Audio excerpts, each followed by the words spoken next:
রুজিরুটির টানে প্রতিদিনই মুখে মাখতে হয় রং। মাইলের পর মাইল হেঁটে ঘোরেন এক গ্রাম থেকে আর এক গ্রাম। বাড়ি বাড়ি গিয়ে আনন্দ দিয়েই চলে সংসার। গ্রাম বাংলার হারিয়ে যেতে বসা এই সংস্কৃতিকে আজও বজায় রেখেছেন হাতে গোনা কয়েকজন শিল্পী।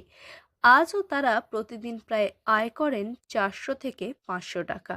কিন্তু ধীরে ধীরে হারিয়ে যাচ্ছেন এই শিল্পীরা, দাবি গ্রামবাসীদের। বর্তমান প্রজন্মের অনেকেই চেনেন না এই শিল্প ও এই শিল্পীদের। এখন কদিচ একটা দুটো আগে বহু দেখা যেত। আমরাও ভয় খেতাম, বাচ্চারাও ভয় খেত বহুরূপী দেখে। তা এখনকার বাচ্চারা বহুরূপী যে কী জিনিস সেটাই জানে না। মানে এখন সেটা স্মৃতি হয়ে গেছে একরকম। ও সপ্তাহখানেক আসে না, একদিনে আসে, চাল নিয়ে পালা। আগে প্রচুর দেখা যেত। হ্যাঁ, তাদের জীবিকাই ছিল সেজে বহুরূপী দেখিয়ে কিছু আদায় করা।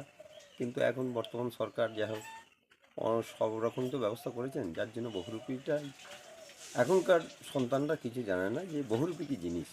ভিন জেলার বাসিন্দা লক্ষণ রায় বংশ পরম্পরায় বহুরূপী সেজে ঘোরেন বিভিন্ন জেলায় জেলায়, গ্রামে গ্রামে।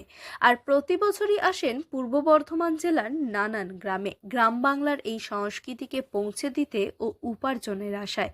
তবে একটা সময় ছিল যেখানে 7 দিন নানান সাজে সেজে খেলা দেখিয়ে টাকা ও চাল নিয়ে যেতেন এক গ্রাম থেকে আর এক গ্রামে। কিন্তু বর্তমান মূল্যবৃদ্ধির কারণে উপার্জনের তাগিদে প্রতিদিনই প্রায় যেতে হয় এক গ্রাম থেকে আর এক গ্রামে। আগের থেকে রোজগারও কমেছে অনেকটাই, কিন্তু আজও বহুরূপী সেজে প্রতিদিন প্রায় আয় হয় 400 থেকে 500 টাকা। বংশ পরম্পরায় করে চলেছেন এই কাজ, তাই আর ছাড়তে পারেননি এই পেশাকে। জন্মেছে এই পেশার প্রতি এক অদ্ভুত ভালোবাসা। বহুরূপী শিল্পী লক্ষণ রায় বলেন, তার দাদু, বাবা, দাদা সকলেই এই কাজের সঙ্গে যুক্ত। বংশ পরম্পরায় তারা এই কাজ করে আসছেন। গ্রামে গ্রামে ঘুরে ঘুরে মানুষকে আনন্দ দেওয়াই তাদের কাজ। আগে একটা সময় ছিল রোজগার অনেকটাই বেশি হতো, কিন্তু বর্তমানে তা অনেকটাই কমে গেছে।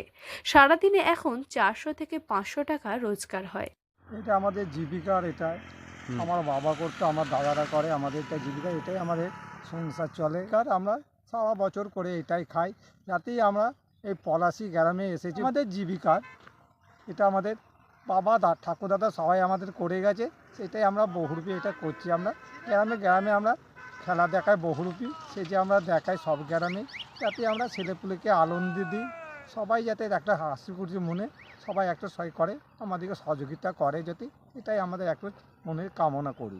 এখানে আছি অনেক দিন থেকে, আমরা এখানে ছোটোবেলা থেকেই আসি। আমার বাবারা আসতো, আমার দাদুরা আসতো, আমরা এদিকে কিন্তু আমাদের চেনা হয়ে তারা আমরাও আসি, এইটা দিয়ে আমাদের চলে। এটা যে দুমুটো যাতে পাই, 2 পয়সা পাই, যাতে খাতি আমরা দিনে কত হবে, 400-500 হয় এরকম। উন্নয়ন ও আধুনিকতার জোয়ারে গ্রাম বাংলার এই চিরচেনা ছবিটি এখন হয়ে এসেছে অনেকটাই ফিকে। কিন্তু স্মৃতির পাতায় ধুলো জমলেও লক্ষণ রায়ের মতো শিল্পীরা আজও অস্তিত্ব রক্ষার লড়াই চালিয়ে যাচ্ছেন এবং বাঁচিয়ে রেখেছেন গ্রাম বাংলার এই শিল্পকে। পূর্ব বর্ধমান থেকে সায়নী সরকারের রিপোর্ট, লোকাল 18 বাংলা।